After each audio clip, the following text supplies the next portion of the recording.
Hello, I am monk Taemyong Haeyu, head monk of Yongkwasa Temple at Surisan in Anyang. Today, I would like to speak about why living beings go to the temple.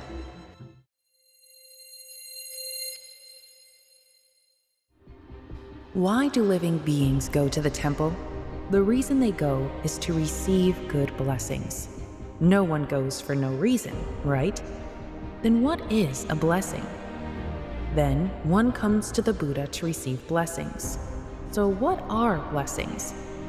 Then, if the Buddha gives good blessings to living beings, and the living beings receive those blessings, is it possible that the Buddha can truly give them?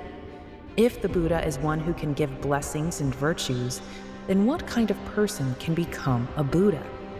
Does the Buddha truly have the power to give blessings to living beings? And does he have the power to give fortune? When a living being has bad karma, does the Buddha have the ability to demolish it? That is the question.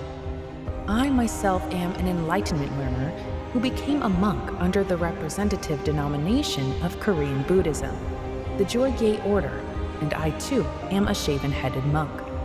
Monks and Buddhists all over the country, please listen carefully to what I say. You too are shaven-headed monks, and I am also a monk, but if one practices without knowing this, there is no need to practice at all.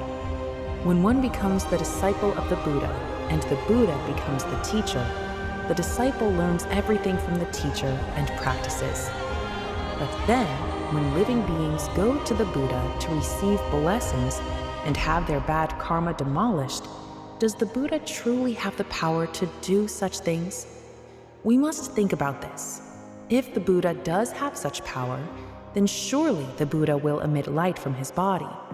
Light will come forth from the body as Buddha's enlightened light, and light emission will occur. Then what exactly is light emission? It is the light that only the enlightened Buddha emits from the body. Light emission is the act of demolishing the karma of living beings through that Buddha's enlightened light. Then, did Sakyamuni Buddha truly emit light, or did he not? Is this written in the scriptures? Is there a scripture where the Buddha himself said, "I demolished the karma of living beings through light emission and saved them"? Now then, among the many living beings in this world, when they go to the temple and offer their devotion and prayers to the Buddha, what is prayer really? The question is, does the Buddha have the ability to fulfill the desires of my heart? If he cannot do that, then he is not a Buddha. And what is a bodhisattva? A person who treasures themselves and what they own cannot become a bodhisattva. Only a person who can offer what is precious to them to others can become a bodhisattva. But if someone clings to what they have and is unwilling to give it to others, how can that person ever become a bodhisattva? That is what I am saying. Then, the Buddha became a Buddha because he practiced so many acts of the bodhisattva's behavior. But even if he can give blessings, can the Buddha truly demolish all the bad karma that living beings carry? If the Buddha could truly demolish the karma of living beings, then it would be simple. But if he cannot, then there's no need to go and pray to him.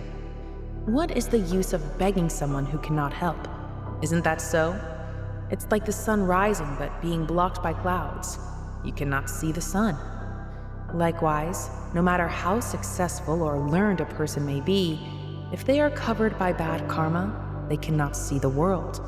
Please think about it. Therefore, if Buddha has such ability, you can go and pray for anything, and if you wish for it, you can achieve it all. However, the point is that no matter how much you pray at the temple, not everything is achieved. The point is, Buddha does not have the ability to grant that. The reason is, the point is that Sakyamuni Buddha's body does not emit the light. Because he does not emit the light, no matter how much living beings go and pray, Sakyamuni Buddha cannot give blessings to living beings. As an enlightenment learner, as a monk, I have done this kind of learning. Then, from whom indeed did I learn this? From whom did I receive instruction? I am receiving instruction from the living Buddha who came to the Saba world, Yanghua Maitreya Buddha. Since you have become disciples of Buddha and have done much learning, the enlightenment during that time, enlightenment learners, if you have done your learning, please try to solve this thing I am saying. Because I am doing this kind of learning, I know it. Please try to solve this. What is the meaning behind a person eating rice with a spoon? I will give this meditative topic to monks nationwide, so please try to solve it and post your answer. Thank you.